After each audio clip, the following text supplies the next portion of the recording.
Good evening, fans, and welcome to another exciting Channel 22 sports presentation. I'm Rufus Washington, joined tonight by Scott Gutman. It's our pleasure to be here at Hawthorne High, Halcap Field, as the Cougars play host tonight to the Vikings of Santa Monica High. These two teams come into this Ocean League matchup having played 13 games and only one win between them in 13 games. And that win belongs, of course, to the Cougars, who now are at 1-6, so they've got some positives going. A couple of weeks ago, Scott, when we were here, we saw some real positives for the Cougars when they played a Miracosta team that everyone had predicted to be a blowout, and the Cougars are right in it right up until the very end. What can we expect tonight? This should be an interesting contest between these two teams. Like you mentioned, there's not too many wins between the two teams, but this could be a renaissance for the Hawthorne High football program as they got their first win in their last 18 games. They snapped the 18-game losing streak with a 36-21 win over West. Look for Hawthorne High to get Anthony Bell involved in the game real fast. Last week he had 192 yards and 2 touchdowns, and like you mentioned, he was one of the main contributing factors to the Hawthorne Cougars almost pulling off an upset against Maricosa. He had that 80-yard kickoff return and that big 40-yard run. It's a wet night tonight, so both teams might try to put the ball on the ground as much as possible. We'll see how much of a factor the weather plays in this game. But it should be an interesting affair, and Santa Monica's looking to get their first win of the season here, Rufus. Absolutely, and of course we see the Cougars on the field, the Samo High Vikings. And what's interesting, Scott, that these are two programs who have had a storied football past. Santa Monica High used to be one of the real powerhouses back in the early 90s and so forth. So things have been a bit of a downer for them in the last couple of years. They love nothing more than to come down on the road, get a win down here at Halcap Field. Same way the Cougars went on the road last week at West, as you mentioned, and got a win. Let's tell you that the head coach for the Vikings is Michael Burnett. And, of course, you know by now, head coach of the Cougars is none other than Darryl Brown. Let's take opportunity also to make two very, very important announcements right now.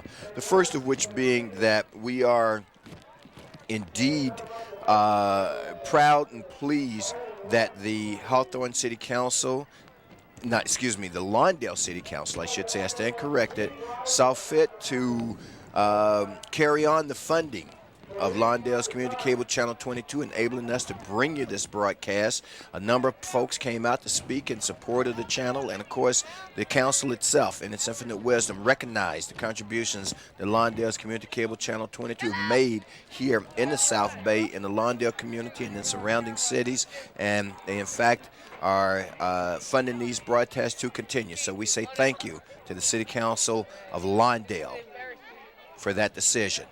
We're going to be going to the national anthem in just a moment as the color guard has taken the field, and we'll be preparing for that. Let us also recognize never have so many been so happy to see a bit of rain. We'd certainly love a lot more.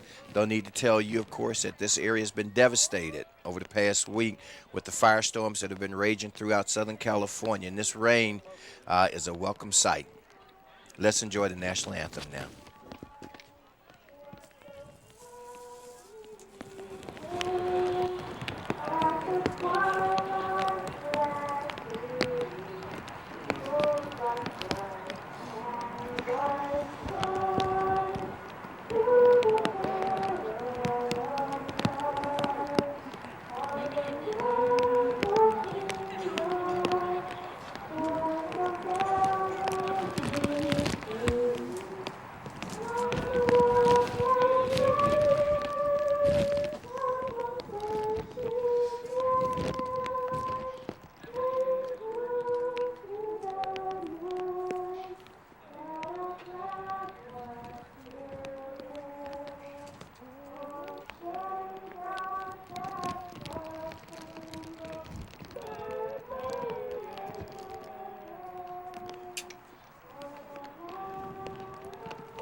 And our national anthem, that's sang by a member of the student body here at Hawthorne High School. As I was saying before we went to that, just to complete the thought, because it is a very important one with regard to the firestorms that have raged and the fact that we've got some rain in the air tonight. Folks seem not bothered in the least, because they recognize that if ever folks have been happy to see rain, tonight is one of those nights, and we can only hope that this rain cloud extends into the areas of Southern California where it's really needed, down the San Diego area, up in the Simi Valley area, out in San Bernardino, and Riverside. Nonetheless, we're going to try to play a game here and take a moment of respite away from our troubles and enjoy a little bit of high school football. So again, I'm Rufus Washington, joined by Scott Goodman, and it's a pleasure to bring you tonight's contest as the Cougars prepare to kick off.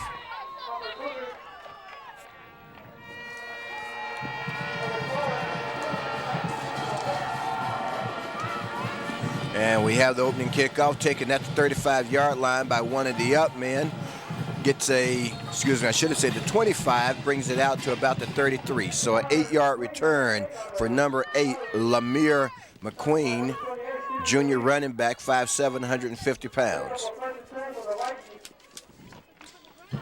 And Rufus, Lamir Queen is an outstanding athlete. He doesn't get too many touches for the Vikings, but this 5'8", 160-pound junior is the Bay League champion at the 200-meter in track. Santa Monica keeps it on the ground on their first play, picks up about 8, maybe, they're going to show it as about 8 on the play as they take it out to the 41-yard line. So a good opening play of the game for the Vikings. When you mention the wildfires storming across Southern California, Rufus, numerous games all throughout the Southland have been canceled, especially the games for the city section. All games have been scheduled to Sunday and Monday. Rescheduled, that is. Santa Monica keeping the ball on the ground. If you hear me refer to them as the Samo High Vikings, that is generally how they're referred to in athletic circles and in broadcast circles. So, that carry, good enough for a first down.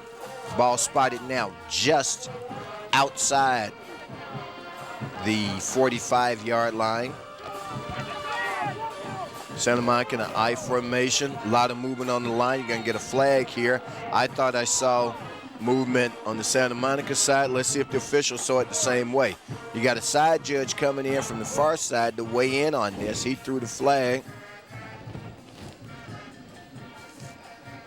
They're going to mark it off against the Cougars. So, tough break for the Cougars as they incur the first penalty of the game.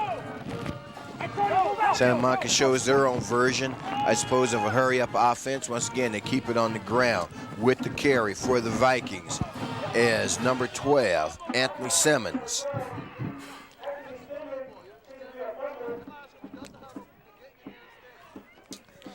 And that'll be the familiar offense tonight for the Vikings. They're going to run an I form. Coach Burnett, even though the team is winless on the season, is pleased with the performance of his team, a very, very young team. They're very inexperienced, specifically on the defensive side of the ball. This is a team that 2 years ago won the Division X championship. So it's a big drop-off here, as well as it's been for the Cougars in the last couple years. Second down and short now for the Vikings. Another inside handoff on the reverse. They pick up the first down and then some. They're in Cougar territory at the Cougar 43-yard line. Quarterbacking the Vikings is number 18, Kevin Poindexter, a 6', 165-pound junior. And Poindexter on the season has had his share of troubles with the passing game. We'll see how he fares tonight. Once again, Cougars line up in the I. We see the first back up, not the second. Now we see the handoff to the second. Another flag on the play. Last time there was a procedure flag on the play. It went against the Cougars. Let's see this one. The way Santa Monica's backing up, says if though they expect it to be against them, and it is. So that moves the ball back squarely between the 45 and the 50. We'll call that the 47 and a half, and it's a 1st and 15. We're still in first quarter action, fans. We got 9:40 clock rolling left here in the first quarter. No score. This is our opening drive of the game.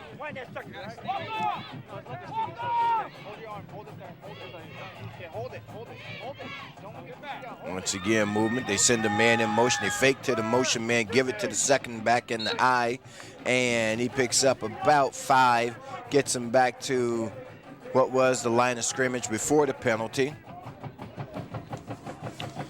Let's get a look at the Cougars defense there in their traditional 4-3. Cougars, it looks like, are going to be very busy with their defensive stances, trying to control the run game. Santa Monica really doesn't pass it that much. And this is a Viking team that's coming into this game with a lot of injuries. They've been banged up all year long. So a 2nd down and 8 now. Once again, keep it on the ground. Bobbled there by number 12. Then he loses his footing. Anthony Simmons with the carry. And there, Rufus, we could see the effects of this rain that's coming down. Simmons lost his footing there, and therefore it's going to be a 3rd and long here for the Vikings. They've made their way into Cougar territory. Let's see if they can capitalize. And it's more right now, more of a mist. Off and on, goes from misting to sprinkling. Right now there's a mist in the air. Santa Monica burning a lot of clock. And there's a sack on the play. Way back inside Cougar territory. What do we see in there? Number 45 for the Cougars. One of those guys, that of course is Tui Halamaka Vuna.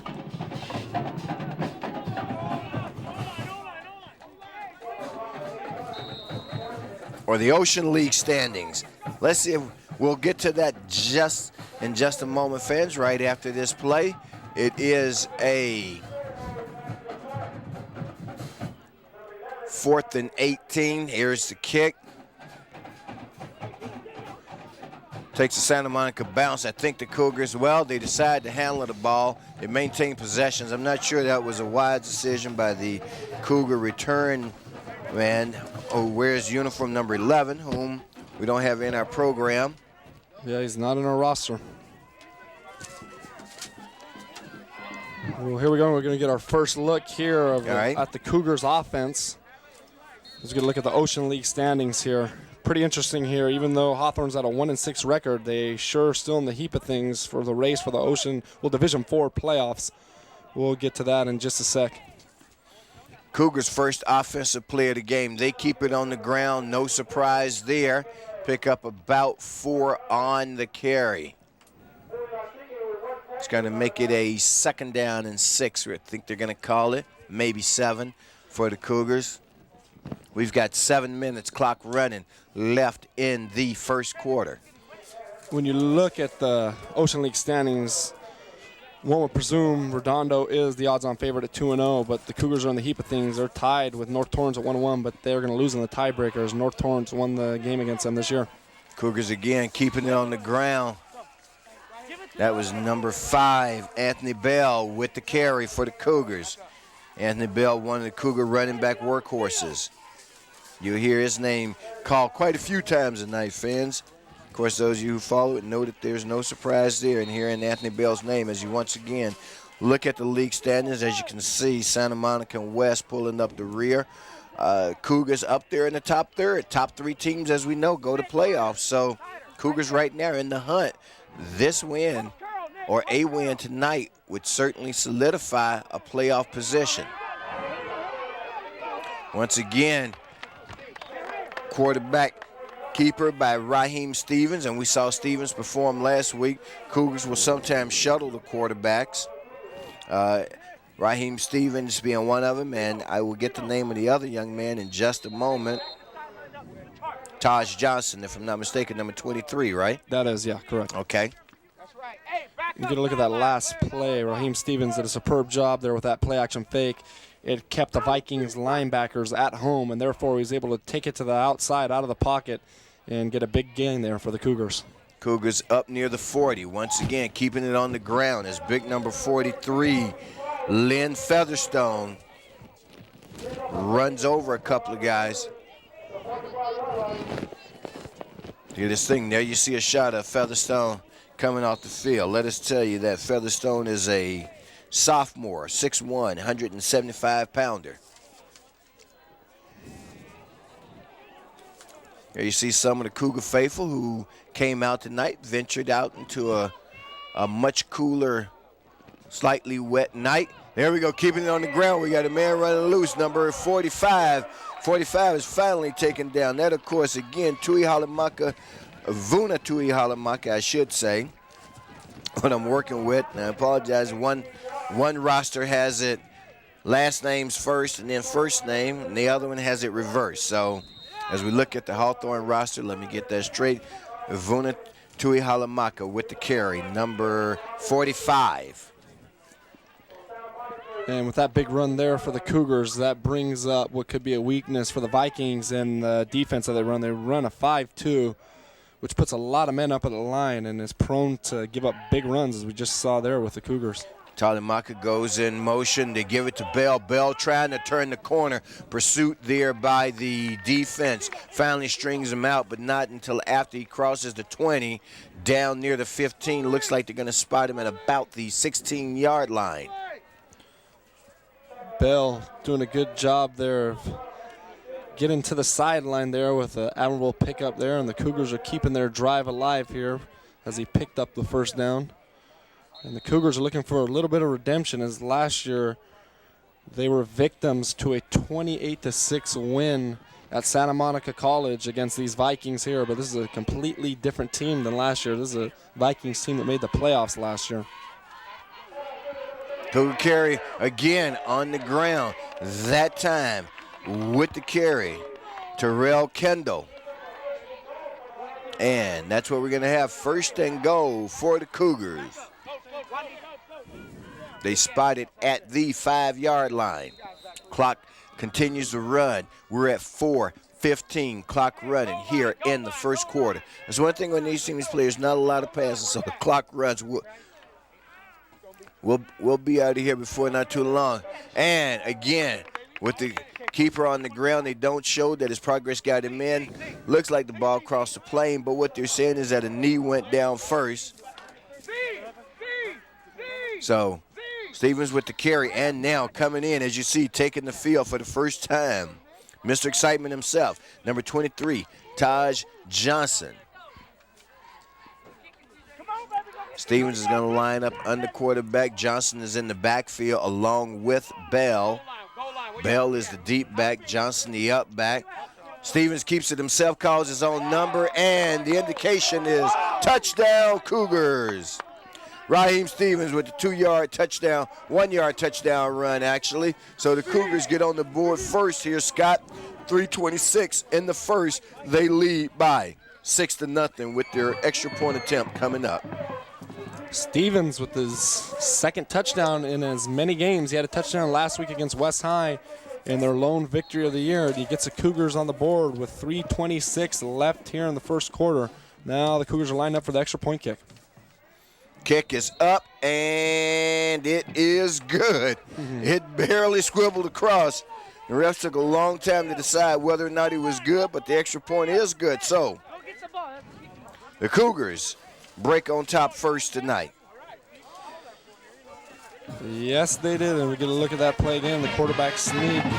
Stevens puts it in, and this is a very young and inexperienced Viking defense. They only have 5 senior starters on the defensive side of the ball. So it's a work in progress here for the Vikings. Offensively, coming out on that first possession, they did look pretty good with their ground game. We'll see if they can come out with as much poise and as much power as they did on that first drive, because they sure did pick up some yardage in their first drive.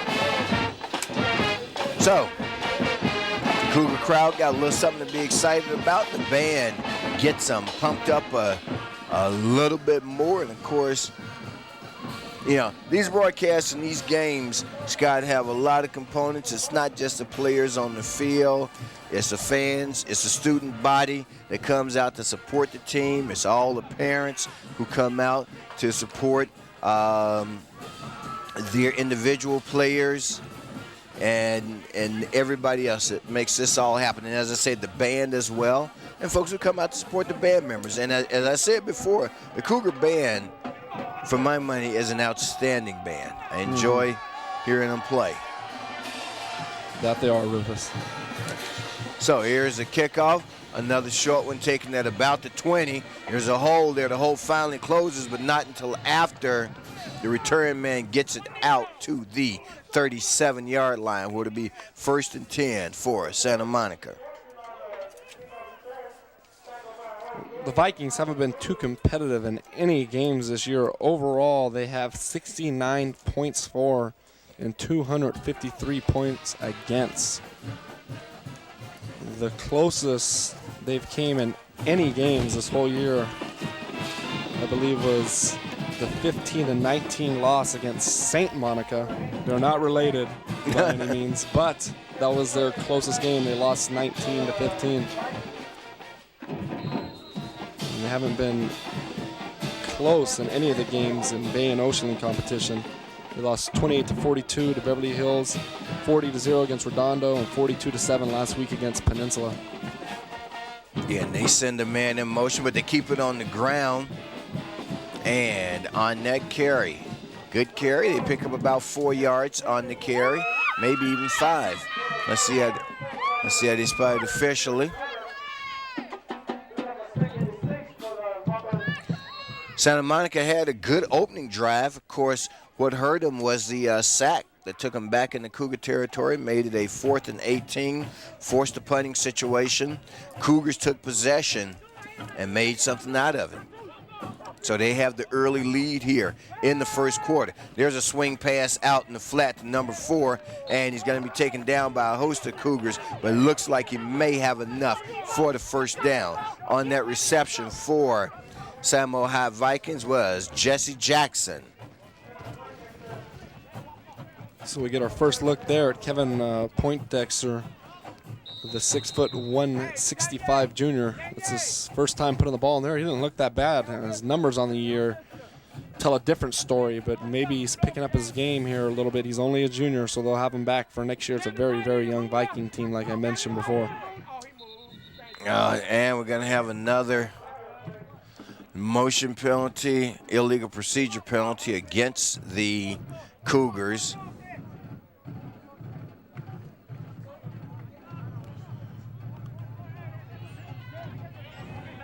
And unlike, and there you see the signal by the referee. Man, that's a gift 5 yards, Scott, for Santa Monica. When you have motion on the offensive line when the team's on the road, you usually attribute that to a fan noise, but it's on the defensive side with the home team. And another penalty. Wow. Now, I think this one will go against Santa Monica, but let's see. If this goes against the Cougars, okay. So the offsides was all for naught. It's going back to the same spot it started at. So it's a wash.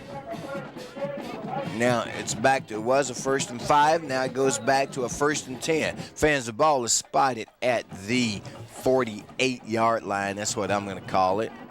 It's probably the 48 and a half if we wanted to be exact. Again, we don't see the eye. We only see the first back up. Man in motion. Trust me, there's a second man back there. They give it to the second back through, and he's going to pick up, about 4 on that carry, so to make it a 2nd down and 6.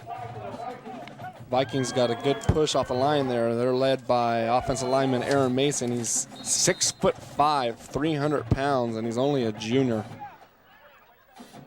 That, of course, you see Lemire McQueen going off the field. He with the carry.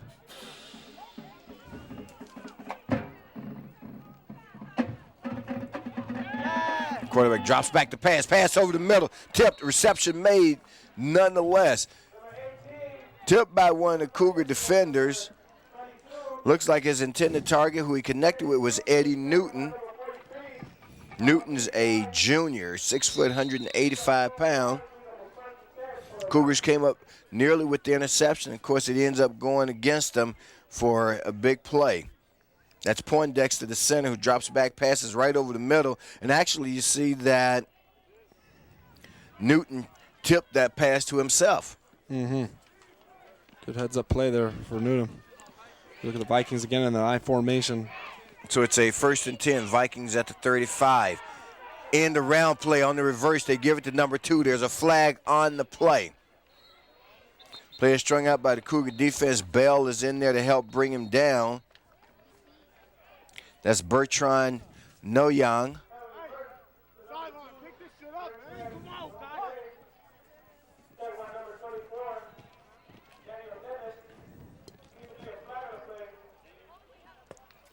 That one's going against the Vikings.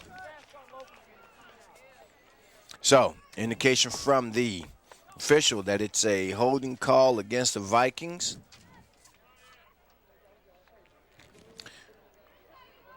Holding appeared to have occurred at about the 34. We watch him mark it off. So, that 10-yard penalty takes him back out to the 44-yard line. We've got 36 seconds, as you can see.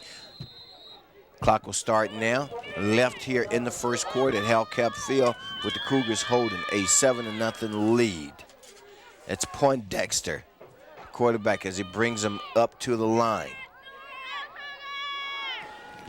No penalty thus far. Poindexter drops back to pass and puts it in the hands of his intended receiver, Kevin Hinman. Hinman drops it. Yeah, Hedman had to go back a little bit for that ball, but there's no excuse not to catch it. And now the Vikings have themselves in a real big hole.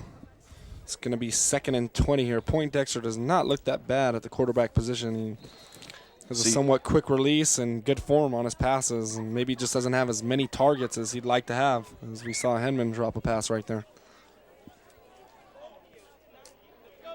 So as it brings them back up to the line of scrimmage, it is a 2nd down and 20. They need to get down around the 24-yard line for the 1st down. Poindexter drops back to pass, hits his intended receiver, but the ball is knocked loose on the jarring contact by the Cougar secondary. That time in the Cougar secondary making a play for him.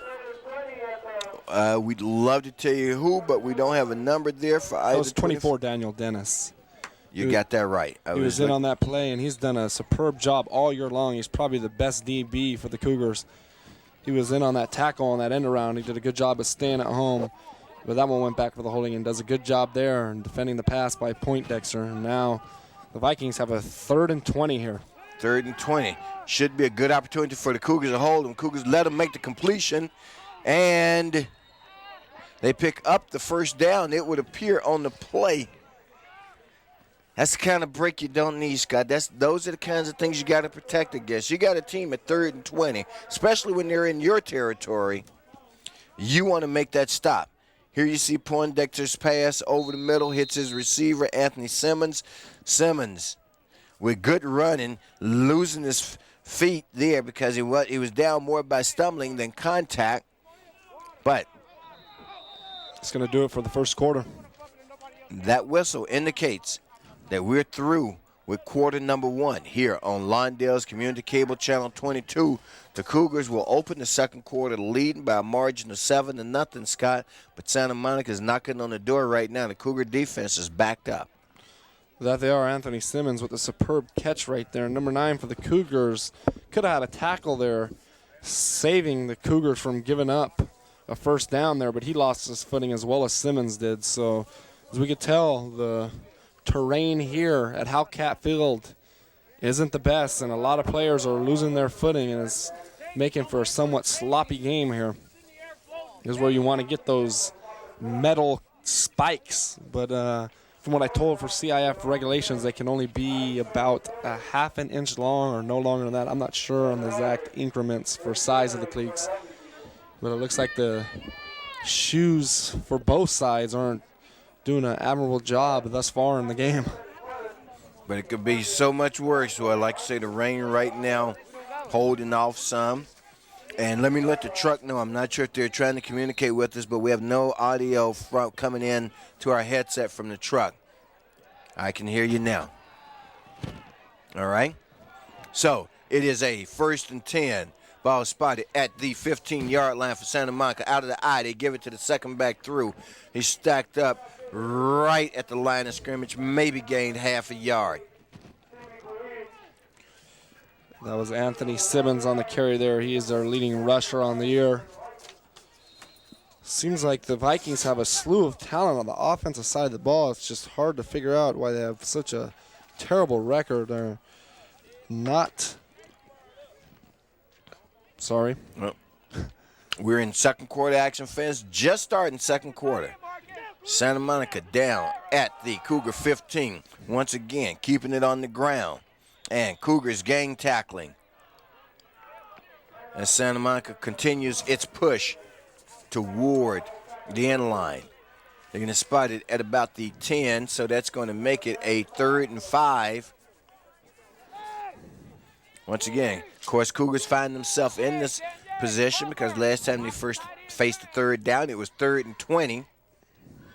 And Santa Monica had the ball at about the Cougar 40, about the 44, and need to get to the 24. And lo and behold, they picked up the first down on it. So Cougars here. And Santa Monica got guys in the pass pattern. Here's the defensive pursuit. Poindexter turns up the field, and now we're going to have a flag on the play. That flag thrown by the back judge in there. Not quite sure what the call is going to be here. Everything looked good to me. Looks like this may be. There you see the referee talking to him. Let's see. This may be an unnecessary roughness. That's about the only thing I can assume. Okay, they got a face mask. That's unnecessary roughness. Mm-hmm. And that's 2 straight mishaps here on 3rd down, key 3rd downs for the Cougars.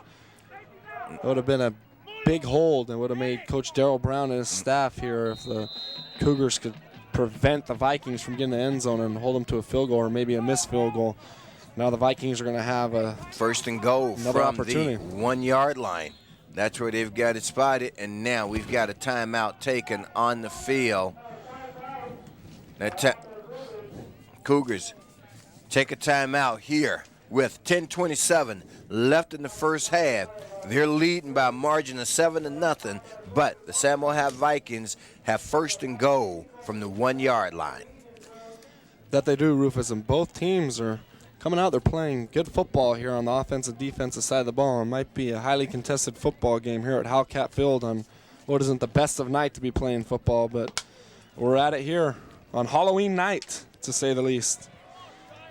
Big news throughout the week was also announced by the CIF Southern Section as Division 1, 2, 3, and 6 championship games are going to be moving about 30 minutes to the north to the newly established Home Depot Center. They're leaving Edison International Field in Orange County, moving out to the Home Depot Center, home of the Los Angeles Galaxies and various other sporting events. The semifinals of Division 1 and 2 will also be played there. The dates, December 6th, the semis for 1 and 2 will be played at Home Depot Center. On the 12th, Division 1 championship will take place. On December 13th, Division 2, 3, and 6 championship will take place. Those are on Fridays and Saturdays. Home Depot facility, an excellent facility.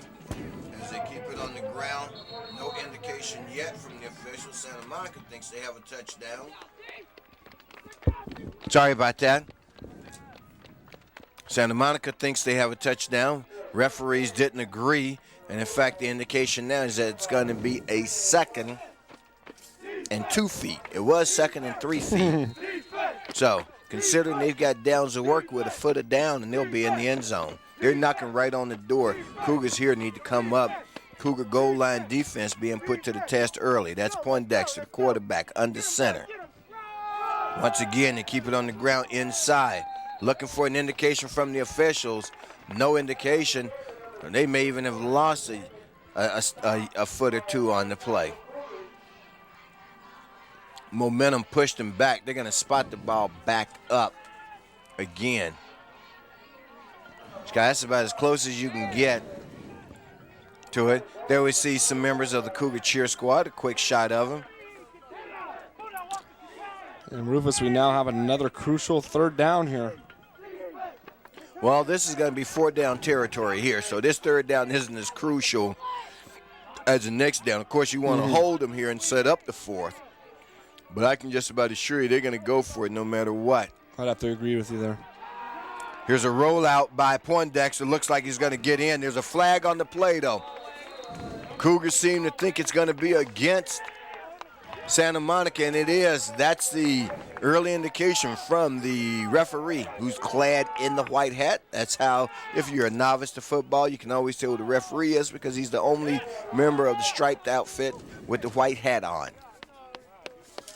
So Cougars catch a fortuitous break there, as that's going to back Santa Monica up 10 yards, man. And all of a sudden, as we watch the replay here, one would suppose the hold would be on number 60 for the Vikings, who is Aaron Mason, the big 6'5", 300-pound lineman. He was the only lineman near the play that could affect the play. A ref wouldn't throw a flag on linemen on the opposite side of the field because it's irrelevant to the play, so I'm supposing it's called on him. It did look like he did have a hold of the jersey of a Cougar defender. It's debatable, though. And I tell you, man, as you look at Mason, I think Mason would be a part of my goal line offense. You know. But right now, in the time, they're 10 yards out. In fact, they're outside the 10 as it's a 3rd and goal. Poindexter back to pass, under pressure. Tosses it up, no flag on the play. His pass sails high. Good defensive coverage there by Terrell Kendall for the Cougars. And now it looks like we have the special teams unit coming in for the Vikings here. Here we see if we can talk a little bit. We're getting good camera shots tonight and of different fans in the stands and other elements of the game. And I think the intent was, as we kind of talked about, to show how this broadcast covers so much more than just football. Here's the field goal attempt by Santa Monica. And it's no good. And the excitement was for number 28 of the Cougars, who got in there on that play to disrupt that attempt just enough. I thought they might have gotten a hand on it, quite frankly, Scott. Yeah, it definitely did look like that. That 36-yard field goal attempt by Aries Zoltoff, the 6'1", 160-pound junior for the Vikings, was no good. So that big drive there for the Vikings was all for naught. They come away empty, and that gives the Cougars the ball at the 20-yard line. That's where it's spotted since it was inside the 20. Cougars keeping it on the ground. We've got 8 minutes, a little over 8 minutes, 8 and a few seconds left here in the first half. The first-year coach Burnett for the Vikings has to be pleased with the way his offense is performing if you take out all the penalties they've consumed throughout the game. But he cannot be pleased with the scoreboard because all those yards they have gained through the first quarter and a half has mustered up a big goose egg on the scoreboard.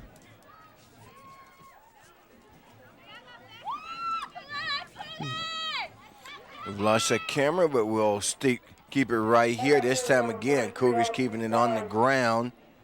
Going no place there. That was Featherstone with the attempted carry. May even have lost a yard on the play. It's going to make it a 3rd down and 9 now for the Cougars. They're at their 21-yard line. Of course, they need to get to the 30 to pick up the first. And now we see the Cougars signaling for their second timeout here in the first half, which comes at the 7:14 mark on Lawndale's Community Cable, Channel 22.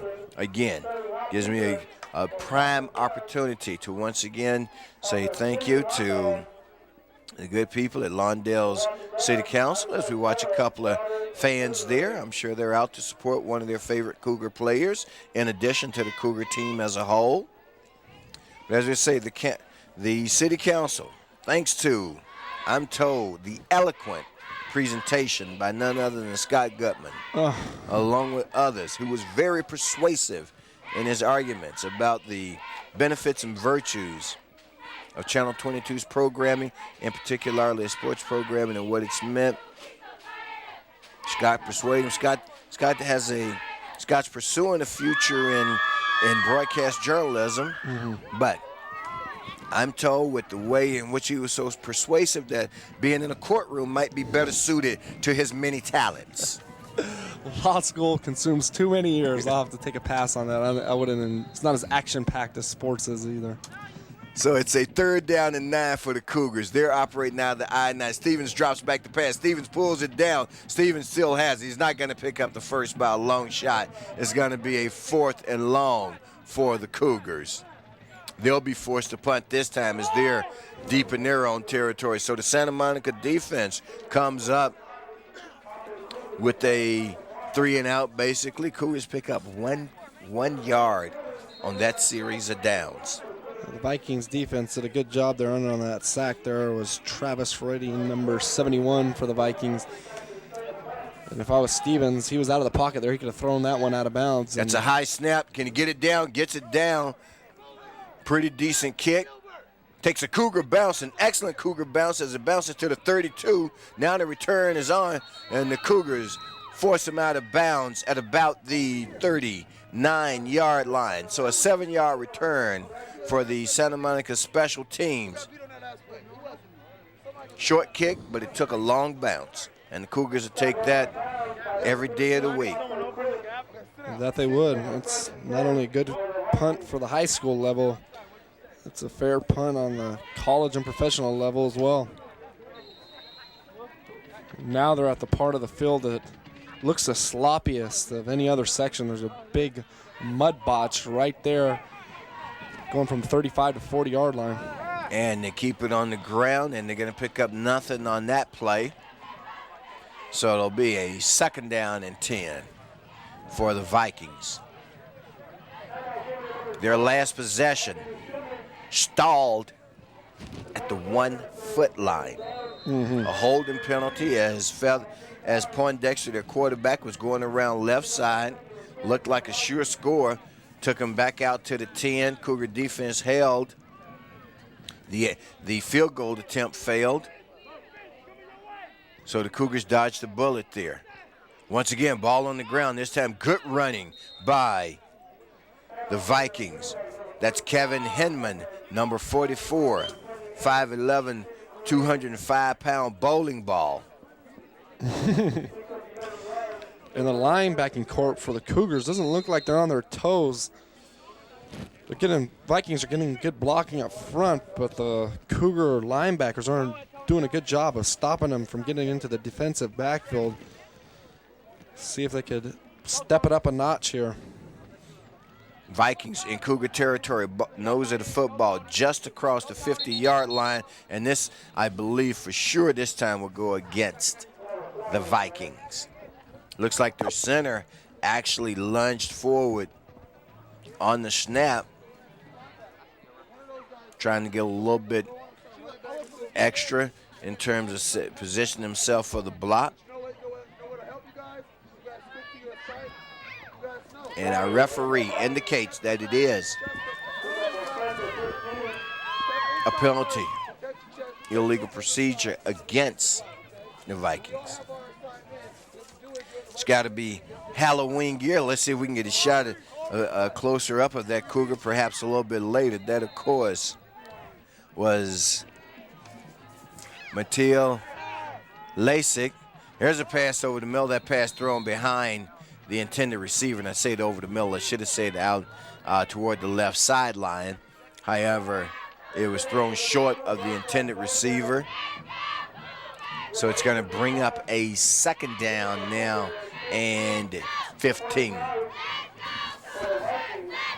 That was number 2, Bertrand Nohong, the 5'9", 150 senior. He had a step there on number 15, Fonte Quinn, but Poindexter just couldn't put it on the money. This time Cougars keep it on the ground, man. They pick up a good gain of 7 on the play. It's going to make it a 3rd down and 8 now, as they take it down to the 40, let's call it the 47.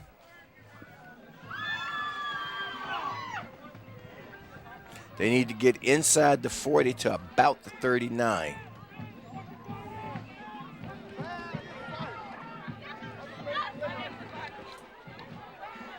Man goes in motion. Now he reverses field, and they give it to him on the pitch back. Missed tackle there by the Cougars, but the second person doesn't miss him. Big tackle there by number 24, Daniel Danis. Superb backfield player for the Hawthorne High Cougars, and that was a big third down for Darryl Brown and the Cougars.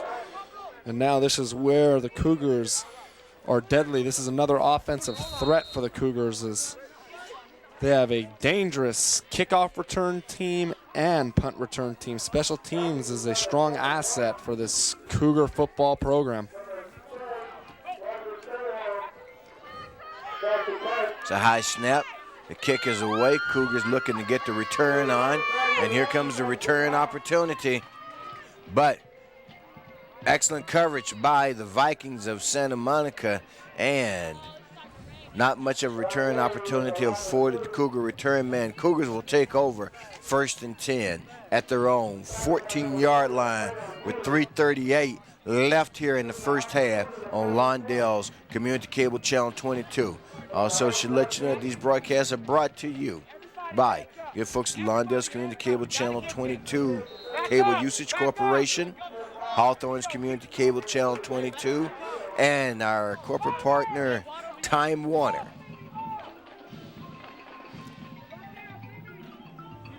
Stevens under center at quarterback. Stevens hands off to Bell. Bell wrapped up by the jersey and brought down. Brought down there by number 22, Eddie Newton, the 6', 185-pound junior. Plays cornerback on the defensive side of the ball. Great tackle there.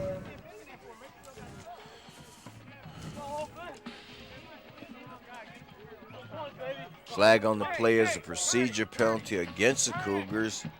I would think that they will decline this penalty and take the down.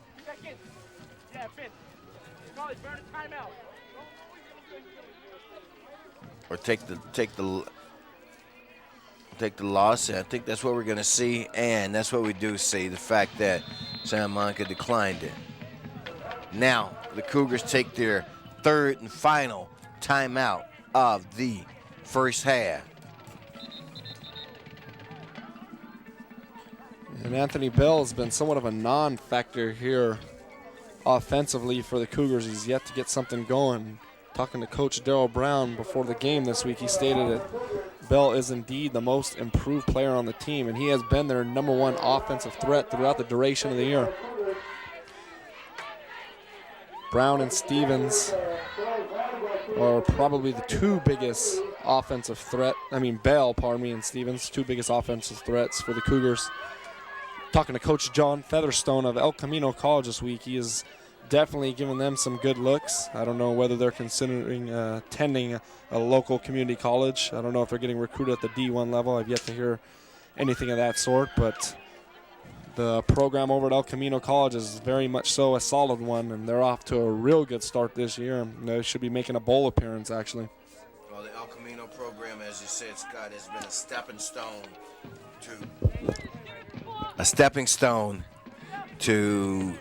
for many Division I players, El Camino College. Off the top of my head, one that really stands out is Danis Stubblefield. Played for the San Francisco 49ers for a while. He was on a couple of their 95 Super Bowl championship team when they went against the Chargers. There's a pass over the middle, and it's dropped. Okay, they're saying that number 11, who we don't have, is Danye Lamptey. We have him as number 10. We have him as number 10, but we heard the house announcer identify him as number 11, so we're going to go with it. He's a student here. He knows these guys because he sees them out of uniform. We rarely, if ever, see them out of uniform, except when we go to basketball coverage. A lot of the Cougar football players are out supporting the basketball team. There you go. So we'll see them then. It's a 3rd and long for the Cougars. Stevens with the keeper. Stevens turns it up. Stevens with some running room. Stevens gets out near, may have the first down. Yes, he does, as he got to the 20-yard line, need to get up near the 20. And that's the indication from the side judge, move the chains. So the Cougars come up with a big 3rd down play of their own to keep the drive alive as they get it out to the 25-yard line. And there we see the mobility of Stevens, a great run there. Up on his toes, shaking and baking, and picks up the first down for the Cougars. And now they get themselves a little bit of breathing room here as they're near the 30-yard line. Now Stevens elects to give it back to Bell. Bell picks up a little momentum, enough to get him about 3 yards on the carry. Hasn't had that big burst yet, as you mentioned, that he's looking for. And, of course, we know that Bell can break it long on any carry. But so far tonight, the Viking defense has done a good job of keeping him under wraps. Anthony Bell, without a doubt, has breakaway speed. Last week, he broke touchdowns for 37 and 66 yards, respectively. So at any given moment, he could do so again. This time they give it to Bell out of the wishbone. Ball pops loose. Official indicates clearly he was down. And now we're going to have a 3rd and about 5 for the Cougars. They're at the 36. They need to get to the 41. And now we might get one of our minimal looks at Raheem Stevens dropping back for a pass here.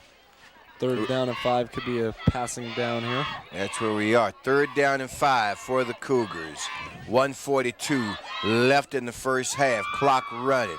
Cougars here, both eating up clock. However, they also need to score. They're taking an awful long time to get this play off. They finally do. They give it to Bell. Bell's not going to get the first down, no. And now Santa Monica signals that they want to use one of their timeouts, which they have their full complement of 3 to work with 1:26 left here in the first half.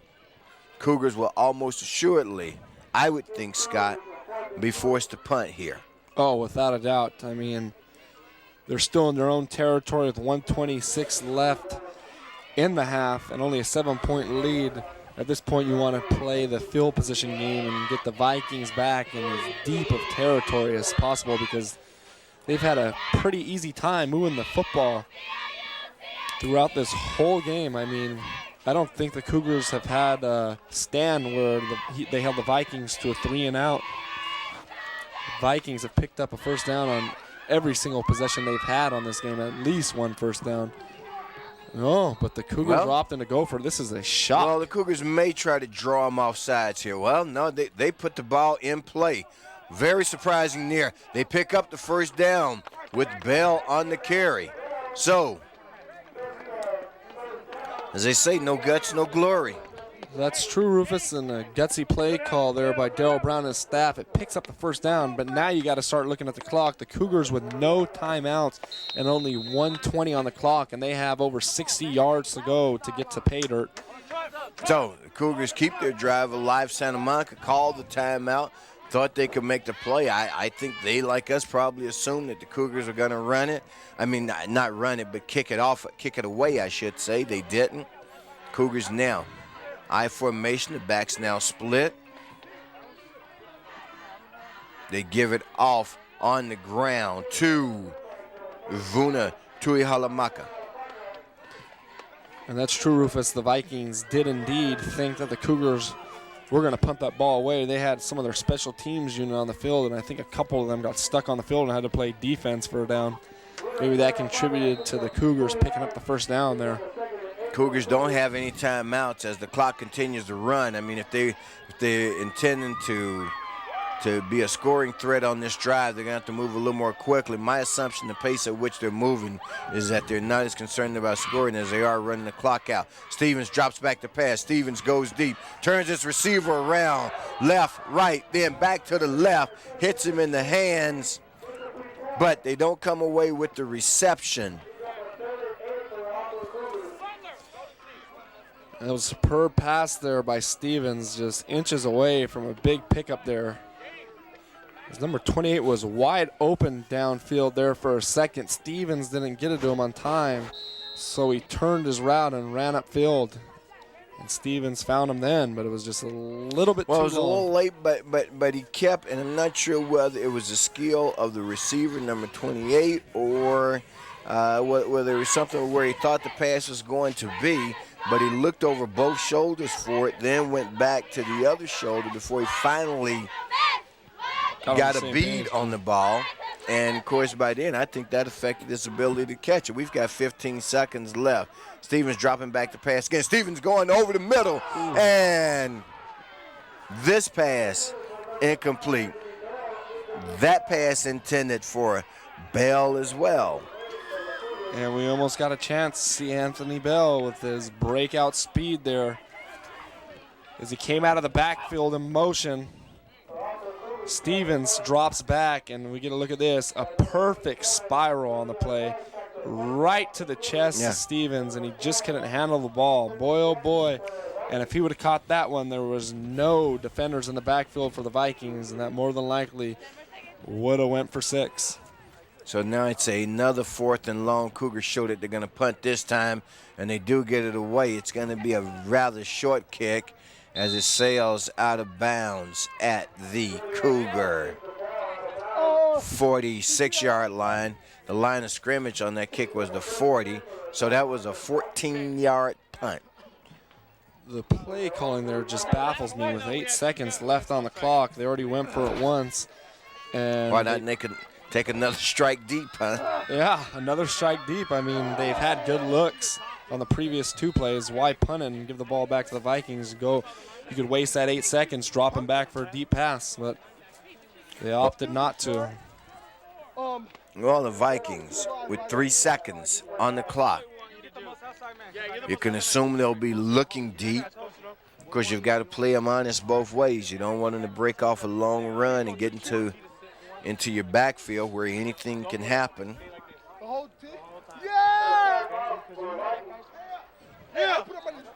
Coach Michael Burnett and the Vikings coaching staff has called a timeout here. Maybe they're setting up for a Hail Mary.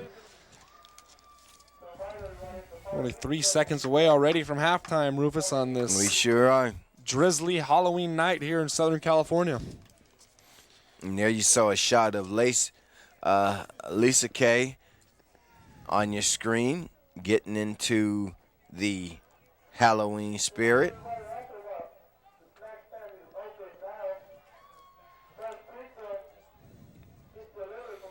Santa Monica must have called a timeout on the play. I mean, this is an awful long time to get this play underway here. Yeah, they did call a timeout.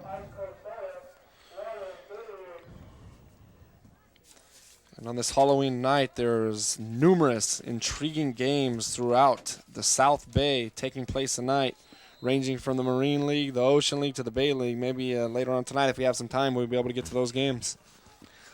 Let's do it.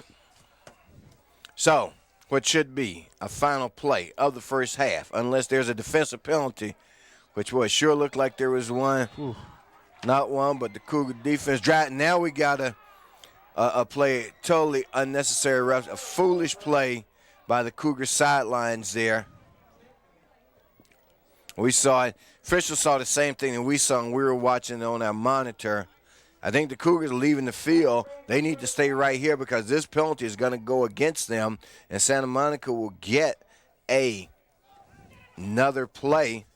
Rufus, what I think they're going to do, I think they might assess it on the kickoff to start the second half.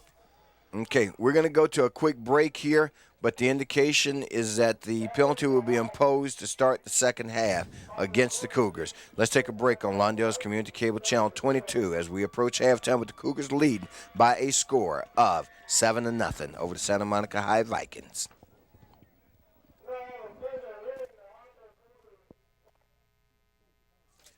All right, fans, we're back for the second half of tonight's contest here at Hal Cap Field as the Cougars of Hawthorne went to the locker room with a 7-0 lead over the Vikings of Santa Monica High. This, of course, being an Ocean League contest. Cougars at 1-1 in league play right now. They own a playoff spot. They'd love to enhance that with the win tonight, Scott. Santa Monica. First of all, let's talk about the Cougar score, and they got on the board, Curtis, at the 3:26 mark of the first quarter, courtesy of a 1-yard run by Raheem Stevens. The kicked extra point was good. Surprise there. Not that the Cougars, in as much as the Cougars don't often attempt to kick on the extra point, but rather the 2-point conversion. Nonetheless, the kick was good. It gave them a 7-0 lead. And then in the second, they made a big goal line stand when Santa Monica had first and goal from the 1-yard line. Could not get it in. Of course, that drive was affected by the holding penalty on 3rd and goal from the 1-foot line. Gave the Cougars a break. And that's where the half ended, with the Cougars leading by a margin of 7-0. It was an interesting first half for both teams. Santa Monica moved the ball efficiently throughout the whole first half, but still ended up with nothing on the scoreboard. And luckily for the Cougars, they're coming in to the second half with a 7-0 lead here, looking to get their second win in a row. And who knew this would be going on after 18 straight losses and a win playoff hunt. And that'll put them right in a game, which will more than likely be the biggest game of the year next week, in a game where they're taking on the Redondo Beach Seahawks, who are in first place in the Ocean League with a 2-0 record. And they're across town tonight, taking on their heated rivals, the Maricosa Mustangs. And here you see the kickoff. This is one of the more interesting things, fans. If we get a shot of this, the Vikings are actually kicking off in Cougar territory at the Cougar 45-yard line. They go for the onside kick, and let's see how it's ruled. We don't have an official indication yet, but you're right. It looks like the Hawthorne offense is coming out on the field. Not a bad attempt there. Cougars get the ball at their own 23. The net differential, fans, if you keep up with these things, is about 23 yards. Here's what happened very quickly. As you noted, as we saw at the end of the first half, there was a personal foul penalty against the Cougars. But the officials ruled that the ball had become dead, and so it would be enforced to begin the second half. Santa Monica kicked off from the Cougar 45. Come back to that in a moment as it's Cougar first down and 10. There's Bell with the carry, and he's stacked up. Vikings have had Bell's number all night, quite frankly. Yeah, without a doubt. Bell's yet to break anything open. The closest he came to breaking something open was on that drop pass from Raheem Stevens. Other than that, he's been a non-factor in the game. He's got plenty of touches. It's not that they haven't given him the touches that he needs to get in the groove of things. It's just that when he gets those touches, the Vikings' defensive line, a very young and unexperienced line, is doing a great job of getting in the backfield and wrapping them up. They've done a good job of tackling them. There's not been too many missed tackles. So it's a 2nd down and 12 now for the Cougars. Again, keep it on the ground. Doesn't look like they get much. They get no gain on that play. So it's going to make it a 3rd down and 12 now. In fact, they back it up a yard, and they're going to say lost one on the play. Makes it a 3rd and 13 for the Cougars. So the Cougars are -3 yardage so far on this drive, the opening drive of the second half, in which they lead by a margin of 7-0. There we've got an injured Cougar who was just in there. Camera shot, didn't get a chance to see him. Stevens rolls out right. Stevens looking to pass. Stevens puts it up, hits his intended receiver. Cougars got a first down, still some. And finally brought down right at the midfield stripe. And that was a great pass and a great run afterwards for the Cougars there. Stevens, we get a look here with the play action there. Good job. Rolls out to the far side of the screen. Had no one open. And he finally found number 28 as we get. He's throwing off his back foot there. 28 with a good catch, a good move after he caught the ball. But then this part of the carry, I do not know what the situation with this was. He was running east and west instead of north and south. But they pick up a first down right at midfield. Again, they keep it on the ground, giving it to Bell once again, and Bell gets maybe a deuce on it. Yeah, on that play, Rufus 28, he did a superb job of running with Stevens. At first, he wasn't open. He was being guarded by a Viking linebacker, and he did a good job of running with Stevens to the sidelines. And, of course, we saw Stevens do a good job himself of getting the ball to him. And I said that was Bell. Actually, that was Alexander Gaines with the carry, not Bell. It was number 8. Cougars. Backs are split, and now we've got a whistle to stop the play before it gets underway. Rufus, would you agree with me that it'd be a good thing to see Raheem Stevens drop back and pass the ball a little bit more? Because he sure does have a good arm. Has a good arm. It'd be even better to see the Cougars receivers make the reception. Yeah, that's been an issue all game. At the end of the first half, we saw Bell, of course, drop one. It's a 2nd down and 4 now for the Cougars. They are in Viking territory at the Viking 49. They need to get to the 45 to pick up the first. And now it looks like we've got a rainfall coming down again. Hadn't seen the rain in a while. This looks like it's a first down. And it is. Side judge indicates the one who works the side nearest the yard markers indicates to move the chains. So Cougars keep the drive alive here in the 3rd quarter. We're only a couple of minutes in. We are at the 9:35 clock rolling mark. And there you see a shot of the rain as it's coming down. A couple of the fans have brought out the umbrellas. Even here, a small but hearty crowd of Cougar fans tonight, Scott. Yeah, that's true. I mean, I believe the weather tonight and being that it's Halloween has affected the crowd out here at Hellcat Field. Over the years, the crowd has dwindled away, actually, to tell you the truth. But nonetheless, we have a very intriguing football game going on here tonight between these two teams. Cougar play selection that time doesn't yield very much. In fact, it yields a loss on the play. And I will say that's one thing about being here at Hellcat Field. Knock on wood, man, they've got a booth. I love working here. Yeah, next Friday, I think we're going to be over at Lusinger for the Lusinger-Maricosa game. Better hope it's not raining that Friday night. You got that right. It's time. The backs are split. There's a pass out in the flat. That pass is incomplete. That one he led Bell just a little too much on that one. So now it's a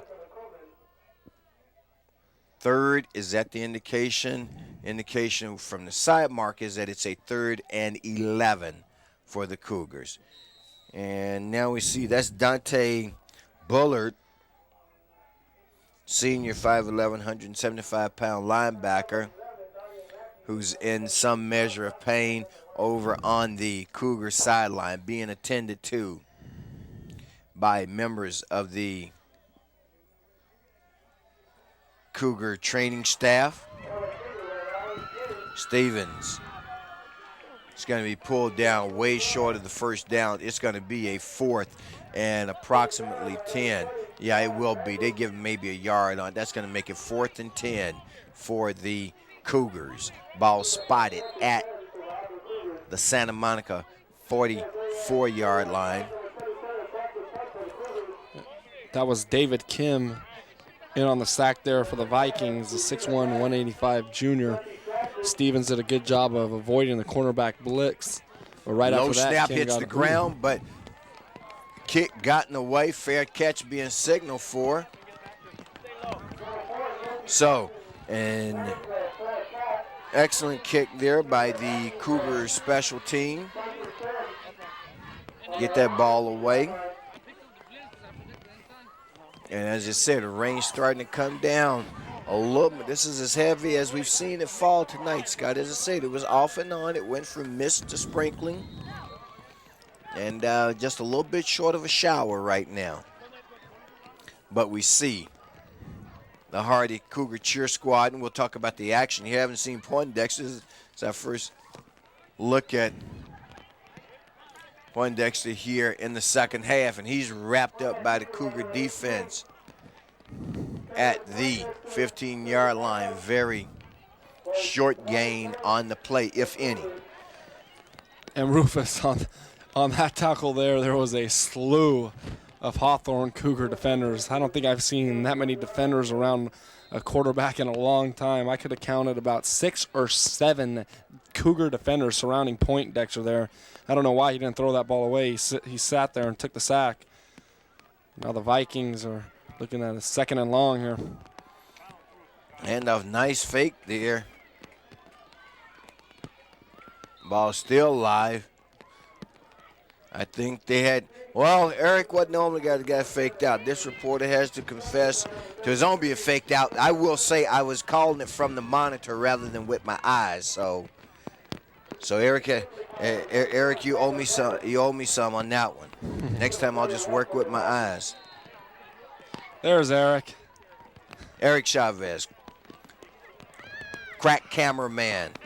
I didn't say he was on. I said he's a crack cameraman. That means good cameraman. All right. This is starting to come down. It sure is. But you know what? As we said earlier, there's another one. That was a 3rd and short. Looks like, let's see, do we have the first down on the play for Santa Monica? And it is enough to pick up the first down. As we said earlier, though, you know, here in Southern California, we couldn't be more happy to see rain than we are tonight. Let it rain, let it rain, let it rain. And, of course, this is a huge region. And because we're seeing rain, as it's a 1st and 10 play from the 16-yard line, once again, the Vikings keep it on the ground. And they pick up about 6 on the play. The grounds crew, if you will, or the ball crew, you know, trying to shuttle in and out dry footballs for the players to have to work with.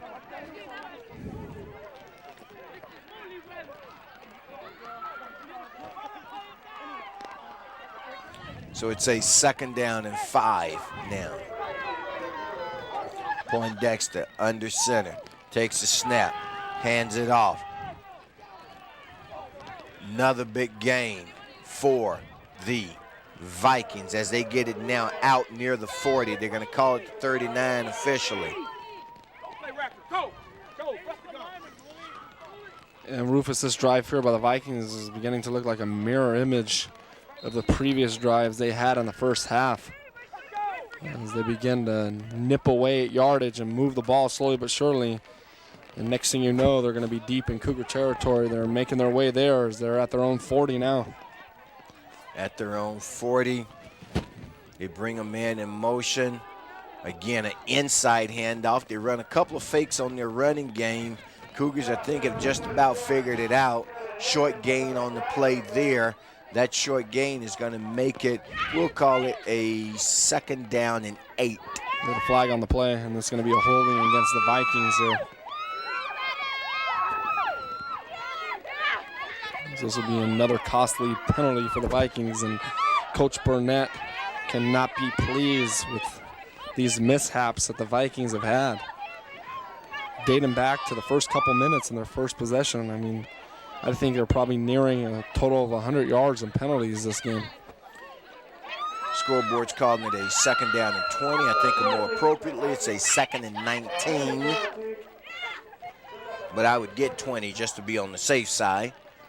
Let's call it a 2nd and 19 now for Santa Monica. They're at the 30. At the 30, they need to get to the 49 to keep it on the ground. And big hit put on there by one of the Cougar defensive players. It was Anthony Simmons for the Vikings in on that carry. Simmons, one of the most improved players here for the Vikings this year, as Coach Burnett stated. He's also their leading rusher and leading total yard gainer. He's had the most all-purpose yards for the Vikings this year.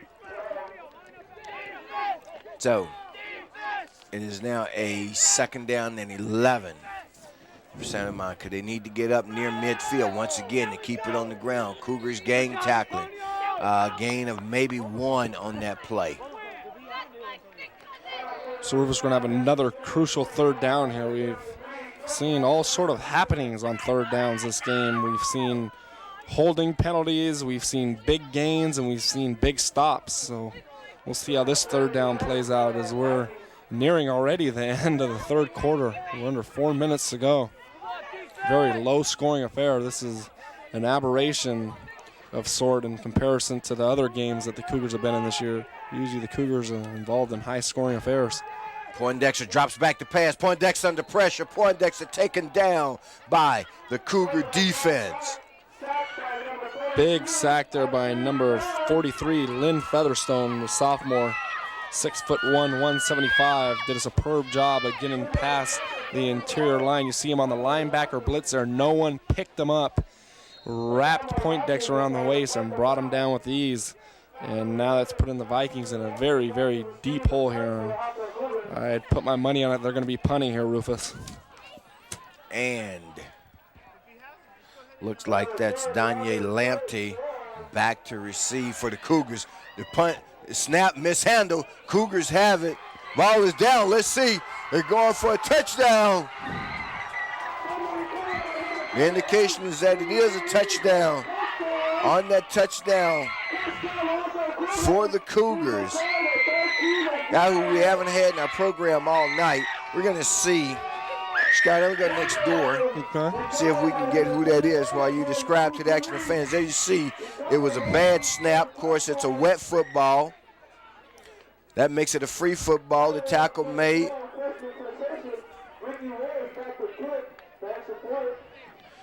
And that fumble return or miscue on the kickoff gives the Cougars another 6, makes their lead now 13-0 with the extra point attempt coming up. There's a snap. They mishandle it. You can't advance it on the score. Plays now dead. So the Cougars fail on the extra point attempt. But at the 2:30 mark of the third quarter, we have a botched punt attempt that results in a touchdown for the Cougars. So at 2:30, the Cougars are going up here 13-0, and we could already see the effects that this heavy downpour is playing on the game. We see a botched snap on the punt there for the Vikings, and then an ensuing extra point kick after the touchdown for the Cougars. We see a mishap on the snap there, and the Cougars were unable to get the kick off. We'll see if that comes back to, as some people would say, bite them in the butt, but we will see. It's 13-0. We're at the 2:30 mark here in the third quarter, and the Cougars will be kicking off from their 40-yard line. And the Vikings are looking to stir up some offensive momentum here. They've had the momentum, but have yet to capitalize and put any numbers on the board. And the Cougars are pitching a shutout here, surprisingly. This is a team that last year gave up 38 points per game. It's amazing what a year could do to a football program. We see this kick rolling deep past the 10-yard line. It's mishandled by the Viking returner, and finally the Cougars bring the returner down at about the 18-yard line, and now both defense and offensive units come on the field for the Vikings and the Cougars respectively, and Rufus has rejoined us. What is the name of the man who returned that botched punt, Rufus? As best I can understand, I'm going to say Jimmy Cooley. Now, Jimmy Cooley. Does that ring a bell? Is that right? Or I yet to hear that name this year, Okay. but it's probably due in fact that he's not on a roster. all right. But Cooley had a cool return for the I Cougars. tell you, if that indeed is it, if we don't have it tonight, you can rest assured by our next broadcast we will. Of course, we work with information as provided by the sports information directors at each school. Of course, I think that's a bit of exaggeration. In high school, the sports information directors, whoever answers the phone Yeah. and is near the fax machine. Yeah. So, Yeah, we're not dealing with a college football program where they have a set press time, a set athletic director who stands by the phone, or stands by the fax machine giving out information to the press on a daily basis. So Right. it's more of us, the reporter / journalists, digging deep and trying to get what information we can get. 2nd down and 6 for the Vikings. They put the ball in the air. Cougars gang tackling. I don't think there's much of a gain on that play, if any. Looks like they may call a loss of yardage on the play. If the truck can hear me, I can't hear the truck. Barely, but a little. Same level. Okay, we can work with that.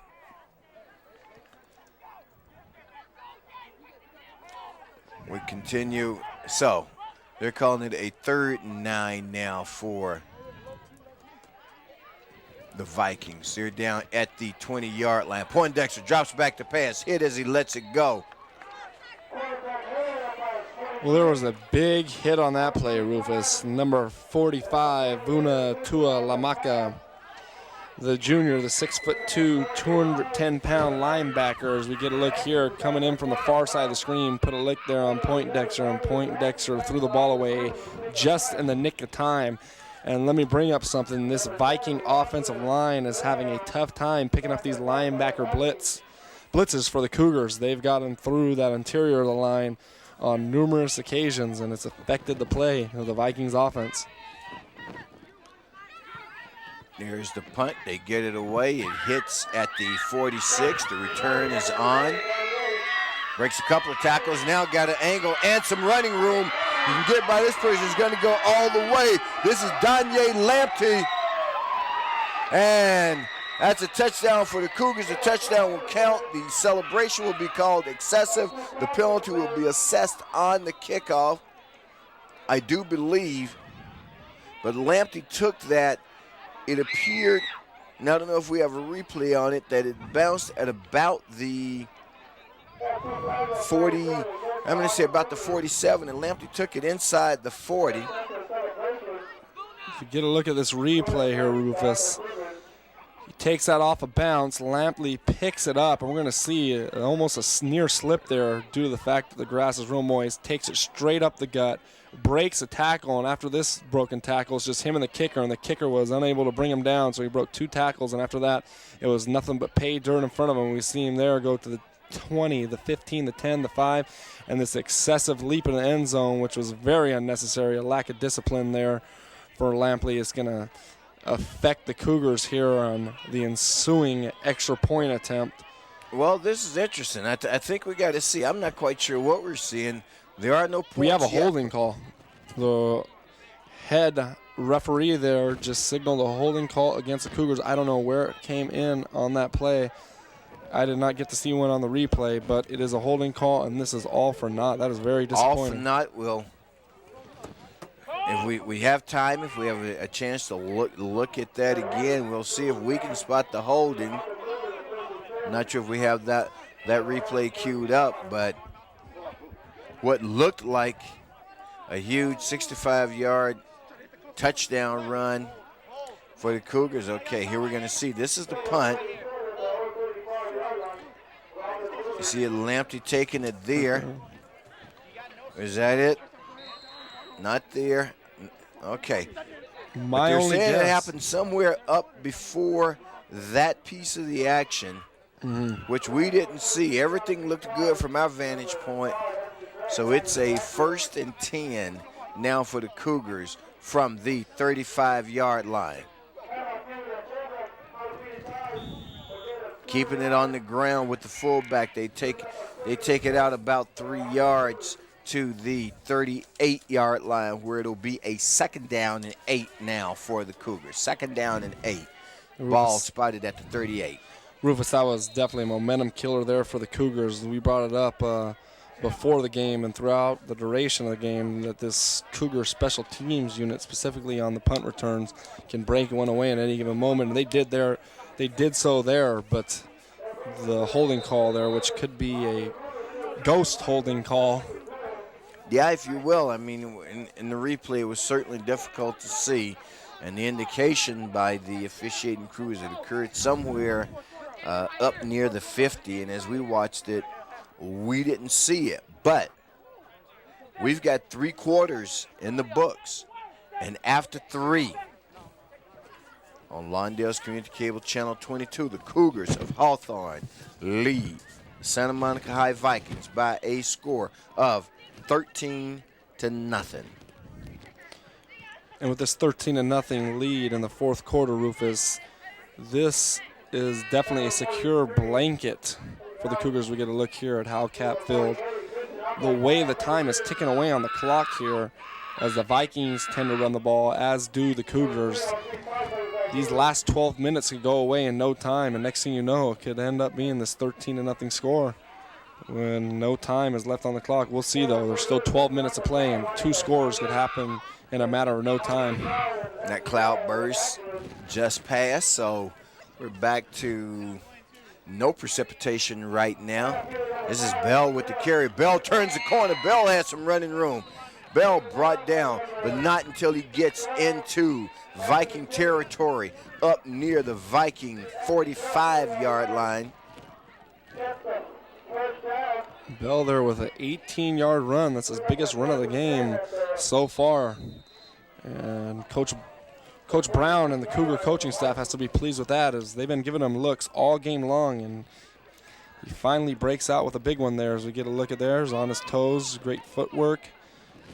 Takes it up the sidelines, finally drugged down by number 12. Go ahead, Rufus. Well, no. I mean, it was a situation where sooner or later, a running back like Bell, I mean, after a while, if you give him enough carries, tripped up that time. If you give him enough carries, sooner or later he's going to break one big on you as he gets up to the 45-yard line. And one thing you can't deny is he sure is a workhorse, as he's took his share of licks throughout the duration of this game. And he's still ticking, he's still running with a lot of force and a lot of power.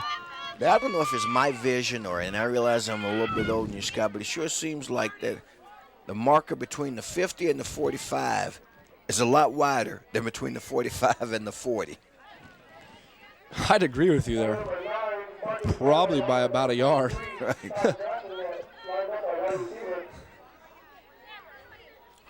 But it's a 2nd down and 8 for the Cougars now. At the 45, out of the eye, they send Taj Johnson in motion. Johnson turns upfield. Stevens with the football. Ball comes loose. Let's see, looks like Santa Monica has this one. They've saved it before, and this time they do. The Vikings take over here at the 10:27 mark of the fourth quarter. Turnover, fumble by Stevens. Viking football, and now we've got an injured Viking on the field. Looks like we may have a couple of injured Vikings on the field. Well, the Vikings, though, Rufus, put out all the cards on the deck there as they sent about 3 linebackers blitzing straight up the gut, and they had pressure coming from all sides, from the east to the west, and Stevens had nowhere to go. And the Viking defender got a hand on the ball there, and now it's going to be Vikings ball at exactly the 50-yard line. So they're starting off with their best field position here of the game. And we still have 10:27 left here in the fourth quarter. So the ball spotted right at midfield, just on the Viking side of it, by the length of the football, literally. It's going to be 1st and 10 for them when we come back to live action on Lawndale's Community Cable Channel 22. This broadcast brought to you by the Lawndale Cable Usage Corporation, along with the good folks at Hawthorne Cable and our corporate partner, Time Warner. 1st and 10 for the Vikings. They trail by a margin of 13-0. 10.5 left in the game. If they're going to make a move, now's the time to start. They fake the pitch back, and there again, that massman, Stephen Kulia. Well, that's what we hear on the other side, so we can go with it now. Let's get a look at this again. Kulia once again gets in on a linebacker blitz here. None of the offensive linemen for the Vikings pick him up. So we see number 23 in motion. Poindexter's dropping back after that fake pitch. Kulia comes right in untouched and is all over Poindexter, and that's going to drop the Vikings back to a 2nd and 16 now. Poindexter still under center at quarterback. Poindexter's taking some lumps tonight. Throws that pass out in the flat. It's incomplete. It's going to make it a 3rd and long now for the Vikings. A 3rd and 16. It's being called. That pass was intended for Nohong, and he didn't even see that one coming. Looked like he was running away from the ball on that one. By the time he turned around to locate the ball, it was already past him.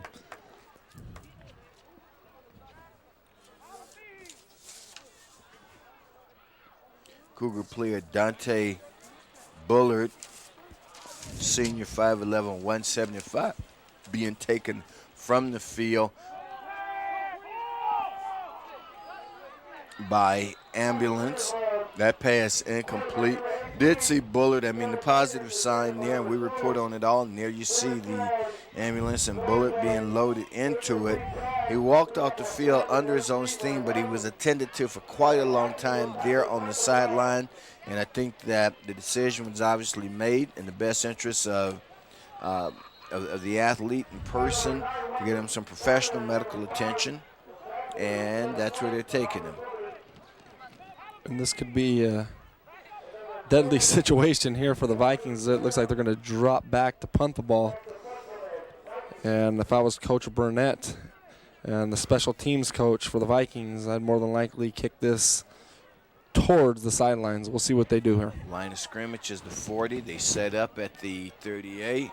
And they run a fake on the Cougars. They pick up the first down on the short snap. And then some, whoa, big lick put on by Anthony Bell. Anthony Bell there, like you said, Rufus, a big hit there. The Vikings special teams unit did a good job there on that fake punt. They got all the blocks they needed. And in turn, they picked up a big first down here. Now they're at about the Cougar 28-yard line. We're going to get a look at the replay here. Here's the punter faking like he received the punt. And there we have number 12, Anthony Simmons, taking it straight up the sidelines. And he went untouched until he ran into what would be called a wall in Anthony Bell, who sent him about 5 yards out of bounds after that hit. Short snap on the play. And it worked, of course, back to live action. Santa Monica again keeping the ball on the ground. Picking up about 4 on the play. So the Vikings, realizing that the clock's working against them, need to get a score. They go into their bag of trick plays, and they hit one that works like a charm for them.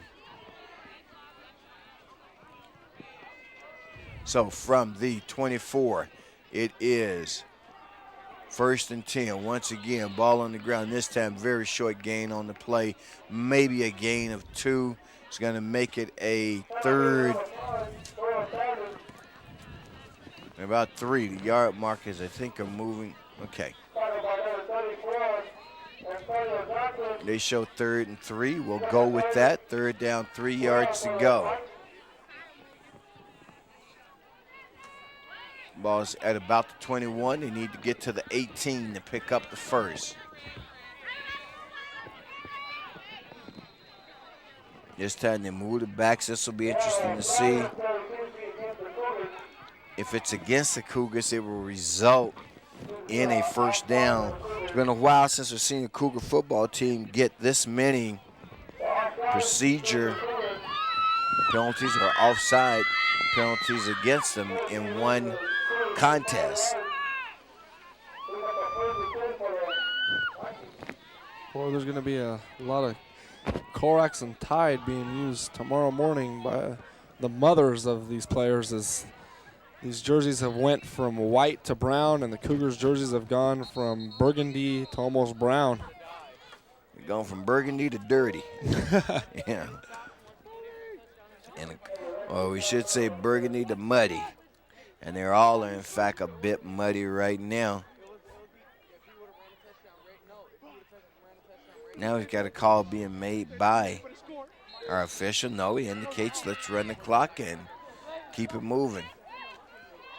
I think we still got some quality football time left. And I'll develop that thought in a moment that there does come a time when the officials decide, let's get the game over with. Dangerous pass thrown that time. Good defense played by the Cougars. That could have been an interception. Yeah. Cougar defender in the backfield almost made a real good read on that and almost stepped in front of the wideout for the Vikings. We get a look there. That's number 24 for the Cougars. Right. In fact, Daniel Danis. Daniel Danis, in fact, had better position than the receiver. This time they keep it on the ground. Wow, big carry, big gain there. Cougars again allowing now Santa Monica to get down inside the 5-yard line. So here again, Scott, Santa Monica's inside the 5 where it's 1st and 10, goal to go.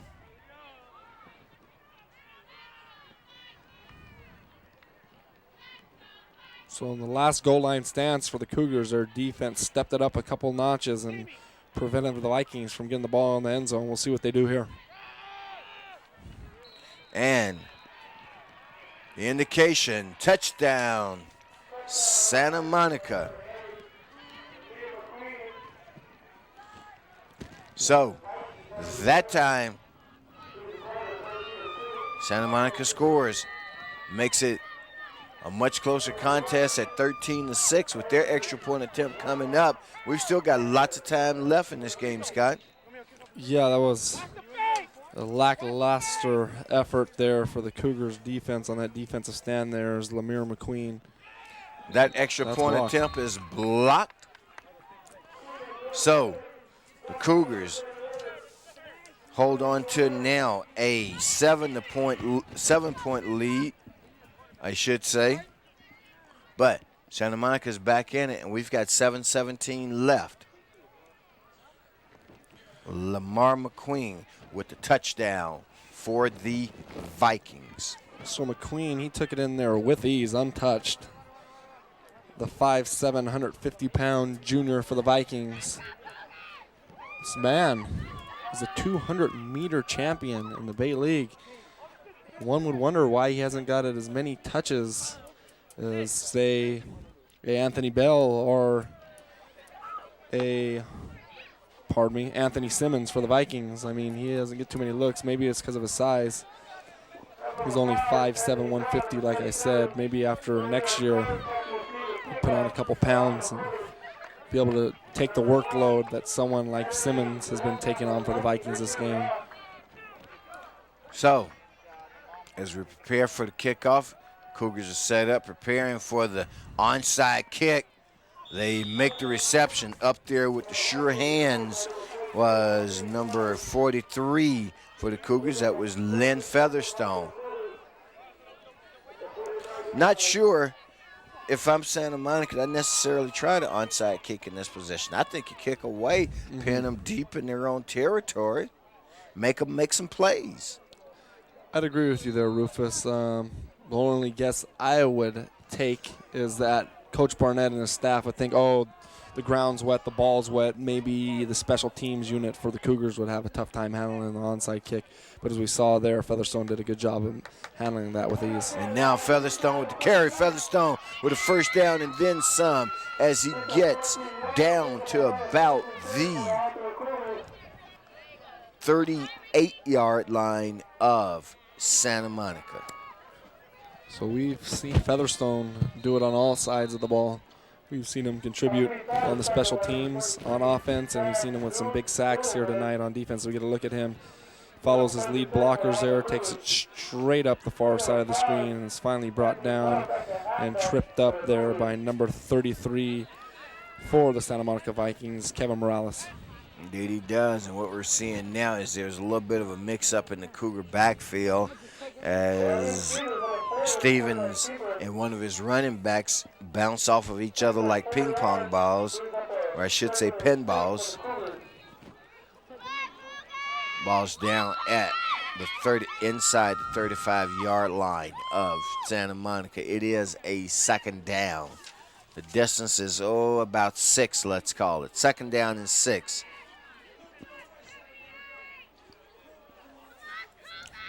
Of course, the Cougars also content right now, recognizing that another score could probably put this thing out of reach. They're also content to be running out the clock. Here's Bell swinging outside. Bell gets out of bounds up near the 30. They're going to bring it back and say he stepped out actually at about the 33-yard line.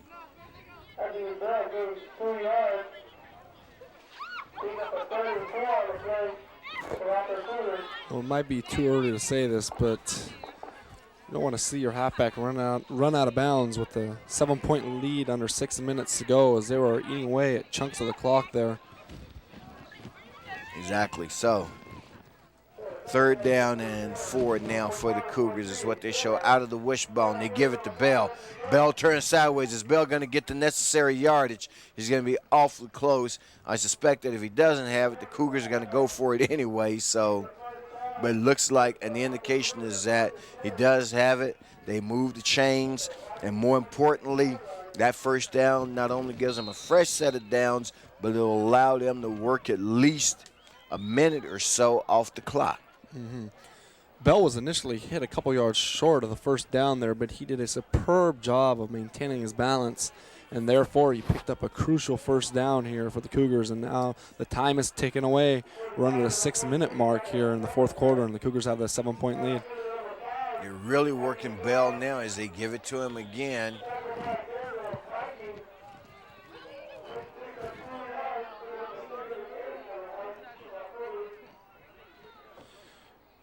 And we've seen the Cougars kicking team. It's not the most superb of kicking teams in the South Bay, as they've already missed an extra point here tonight. But if they were to kick a field goal, it would basically assure the game for the Cougars, as the Vikings would need 2 scores to get a lead, as there's no way a touchdown and a 2-point conversion could get them within the Cougars' lead if the Cougars were to kick a field goal, because that'd make it a 16-6 game. Cougars kick it on the ground. That time Bell loses his footing. Doesn't go down by contact. Of course, it's not necessary to be down by contact in either high school or college, which is a rule that I wish that they would repeal, certainly at the high school level. But there are also some proponents who would argue that the rule should be repealed even at the high school level as well. Why penalize the runner if there's no contact and he slips and nobody touches him? Mm-hmm.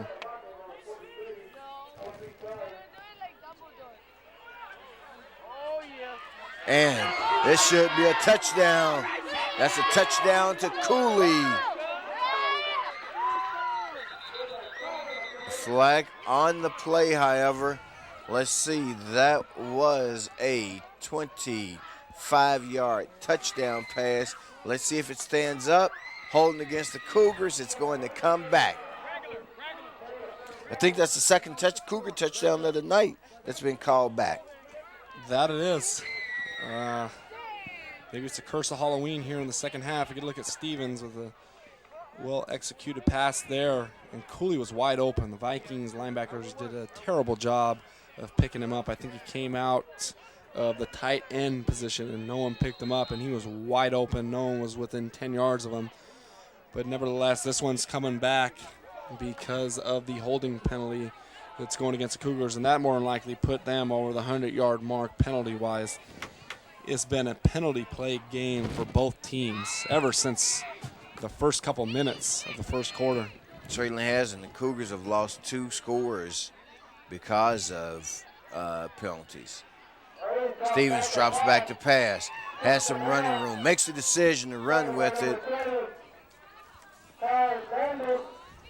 Way the Santa Monica defense hit him that time. I think he's deciding, I'll think twice about this the next time. Stevens really having expended a lot of energy, almost out on his feet. 3:30 left here in the fourth quarter. Stevens picked up a couple yards there on that one, and the time is ticking away as we're at the 3:20 mark in the fourth quarter. That's why I like to see the Cougars put Stevens to drop back as the quarterbacks are going to look there. The Cougar faithful. One of the Cougar faithful and a future Cougar. It's a 4th and long. Cougars going to go for it here. They need to get down inside the 20. Stevens throws his pass over the middle, throws it short. So the Vikings will take over on downs at their own 24-yard line. And what you saw there was one of the impacts when your kicking game is limited. Yes, it is. So this is what the game's going to come down to, essentially, Rufus. We have 2:54 on the clock. The Cougars are up by 1 touchdown, and the Vikings are going to have to go about 75-plus yards if they're going to want to tie this game up or take a lead. Drop back to pass. Well, they're going to lose quite a few on this one, as this is going to take them back to the 16-yard line. Line of scrimmage was the 23 or so. So this looks like a loss of about 7 on the play. It's going to make it a 2nd and 17. He's going to look at the replay here as Poindexter drops back. No one picked up number 28 there on the linebacker blitz. And Poindexter paid the price there. And that's not the ideal way that the Vikings want to start it off this drive here late in the fourth quarter. And now we have a whistle on the play, Rufus.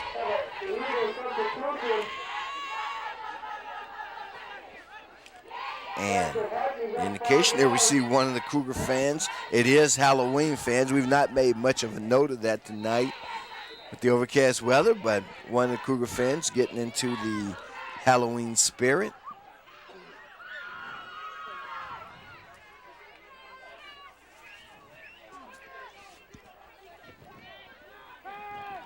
And again, they sack Poindexter. Wow. So this drive, wheels really coming off right now for Santa Monica. I think no timeout indicated, although you got to remember the coaching staff coming on the field. So I presume that to be a timeout, and it is. Poindexter is surely paying the price here late in the fourth quarter. You'd have to wonder if this Vikings offensive line is just running out of juice. This is a team that only has 2 returning starters, and it's a very young and inexperienced offensive line for the Vikings. So this could be the Achilles heel here for the Vikings late in the game. And it is a 3rd and a whole lot. Scoreboard shows us at a 3rd and 30. They need to get out to the 39-yard line. Yard marker looks, well, I think it's going to be more than a 3rd and 30. They're inside the 10, almost down to the 5. Here we see some of the Cougar fans, and they've had a lot to cheer about tonight. The Cougars have had a good showing for themselves, and this is a play where, remember one time they let Santa Monica off the hook with a 3rd and 20. They're going to be challenged now not to let them off the hook with a 3rd and 30. They keep it on the ground, nothing doing there. The Vikings try to eat away at a chunk of the yardage there, and it didn't really pay off for them. Now they're really going to be in a deep hole here as it's 4th down, and this could essentially be the last offensive play of the game for the Vikings. There's 1:51 on the clock, and I believe they only have 2 timeouts left. Well, it looks like they're going to take some time and think about it here. As I'm going to take it that that's their head coach. We've not had an opportunity to meet him, but normally head coach is a guy who's out there in the midst of the huddle, especially in a situation like this when timeout is called. Interesting that the Vikings would burn another timeout. I'd presume that. Well, there's only 1:51 left in the contest. You can't take that timeout to next week. So, yeah. I'd presume that they would try to save it just in case they did not get the first down and use it when the Cougars would try to run out the clock. But that's not the case. I'd figure Coach Barnett would give them 2 different play calls. One if they were to pick up the first down, and one if they were to get stopped, which they were. But As you could tell, they didn't, and they burnt another timeout, so that leaves them with one timeout, I believe. So it is a 4th and a bunch, 4th and 28, they're calling it now officially. And that pass is intercepted. Good block there by the Cougars. Touchdown. Touchdown for the Cougars on the interception by Terrell Kendall.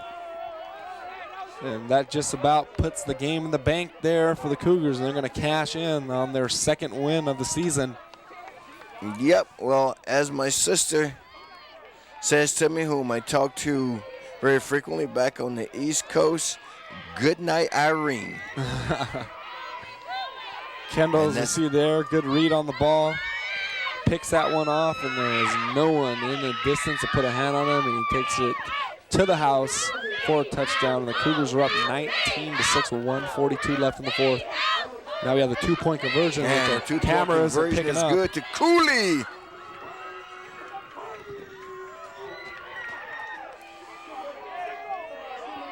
(21-6) Cougars, Rufus. So big victory here for the Hawthorne High Cougar football program, being led here by first-year coach Darryl Brown. Both these wins, more importantly, have came in Ocean League competition, and that's where it counts. Whatever happens in the non-league games really doesn't matter. As long as the team comes out with a winning league record and makes the playoffs, that's all that counts. And when you look at the Cougars' non-league schedule, not too many people expected them to be coming out of it with too many wins, as they took on the likes of Loyola, Long Beach Jordan, Crenshaw, Peninsula, and Maricosa. It doesn't get any tougher than that. Doesn't get any tougher. We know a few years ago the Cougars had Mater Dei on the schedule. And I think after a couple of years we got them off the schedule. Loyola's on the same level as Mater Dei. They actually just got done beating them a couple of weeks ago. And hung 50 on the Cougars a couple of years in a row there in the late 90s that they got them off the schedule. Not a bad decision by the athletic department for the Cougars. So we've got 1:42 left in the contest. Cougars now lead by a commanding margin of 21-6. Vikings in need of a huge big play now to even have a shot at this. There's a kickoff being taken by number 12. He's got a hole up the middle, but that hole closes on the fine open field tackling for the Cougars by Lynn Featherstone.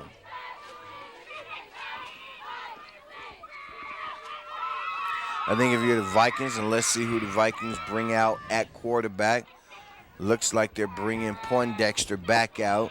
Kevin Poindexter, the junior, has gone at quarter all night tonight.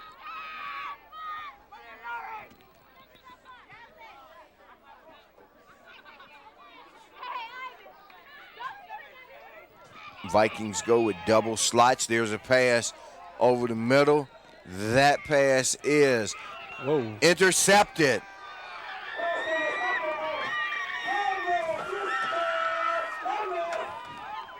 Well, for the Vikings, this is just a tumultuous ending to the game here, as they were down by 1 touchdown with about 3 minutes to go. 1st and 10 at about their own 20, looking to make a comeback, and it's all just caved in for the Vikings. They had Poindexter's interception return for a touchdown, and now on the ensuing drive after the kickoff, another pass is picked off. So 2 for 2 late in the 4th quarter here for Poindexter, and those two passes are interceptions. Absolutely. Looks like they're crediting Daniel Danis with that interception. And my hypothesis here would be that the Cougars are just going to take a knee, run out the clock. Vikings only have 1 timeout remaining. As you're going to look at the replay here, it was tipped by number 4, Jesse Jackson. No, not the politician Jesse Jackson, but the wide receiver Jesse Jackson for the Vikings, and went right in the hands of Daniel Dennis. And the Cougars are going to take over here at the 45-yard line And we only have a minute 31 left in this contest. Minute 31, Cougars leading by a margin 21-6. As we wind down this week's broadcast, it gives us an opportunity to tell you that we have another 2 broadcast scheduled here on Lawndale's Community Cable Channel 22. Of course, in 2 weeks, we have the Mayor's Cup. And next week, if I'm not mistaken, we're going to be over at Losinger High.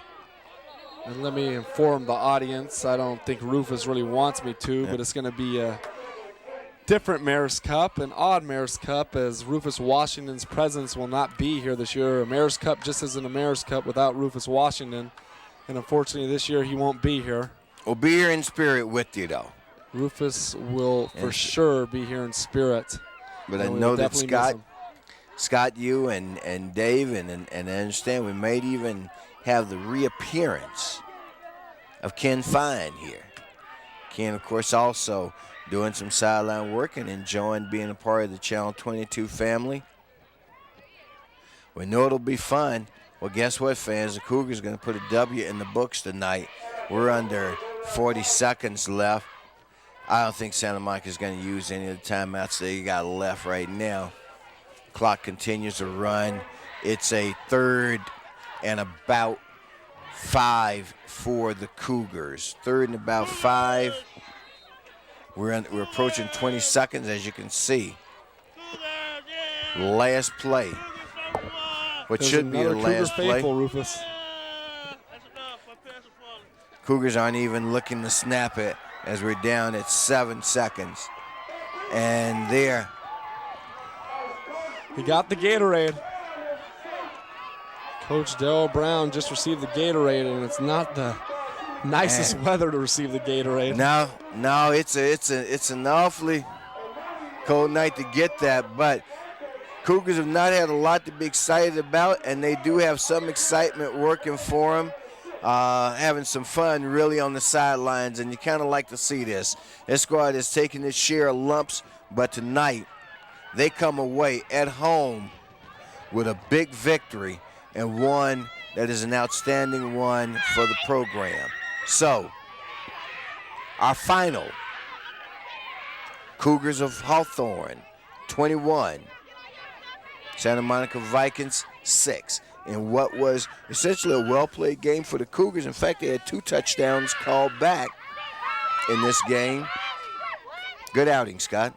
That it was. The Cougars had a good outing here against the Vikings. They're going to have to make a few adjustments here and there, especially with their mishaps on penalties, because they're going to have a big contest coming up this next Friday against the first-place team in the Ocean League. That's Redondo Beach Seahawks, and that could determine the Cougars' fate in regards to the CIF Division IV playoffs. So they're going to be coming into that game with 2 wins in a row, and more than likely Redondo will be coming in with a loss. I don't know what's going on across town, but they're taking on the Maricosta Mustangs, and not too many teams fare well against them. So, in a contest that opened with a 1-yard touchdown run by Stevens with the converted extra point for the Cougars to take the early 7-0 lead. They moved on to second quarter action where they had that goal line stand, the Cougar defense that kept Santa Monica from getting into the scorebook before halftime. A botched punt by Santa Monica resulted in a touchdown by Stephen Cooley for the Cougars. That extra point failed, but that extended the lead to 13-0. 7:17 left in the fourth. Santa Monica finally got on the books with a 1-yard run by McQueen.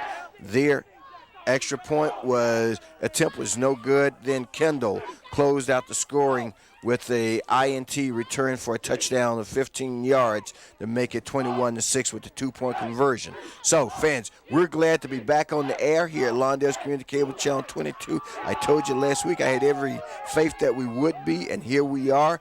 It's been fun. I hope you've enjoyed it. Let's take a moment to thank our expert crew, headed by none other than Tom Strickfaden, executive producer of Lawndale's Community Cable Channel 22 Sports. And for Scott Gutman, I'm Rufus Washington, saying once again, it's been a pleasure being with you, and we'll see you again next week on Lawndale's Community Cable Channel 22 as we bring you the South Bay Game of the Week. So, fans, one more time, our hats off to the Cougars for an outstanding 21-6 win, Scott. Definitely. Next week's going to be a big game for the Cougars. And then they have the Mayor's Cup after that. It was a hard-fought affair here for the Cougars tonight. Unfortunately for Santa Monica, they're still coming away winless. Okay, so, fans, for Scott Goodman and Rufus Washington saying one more time from Lawndale's Community Cable Channel 22, good night, and we'll see you again next week.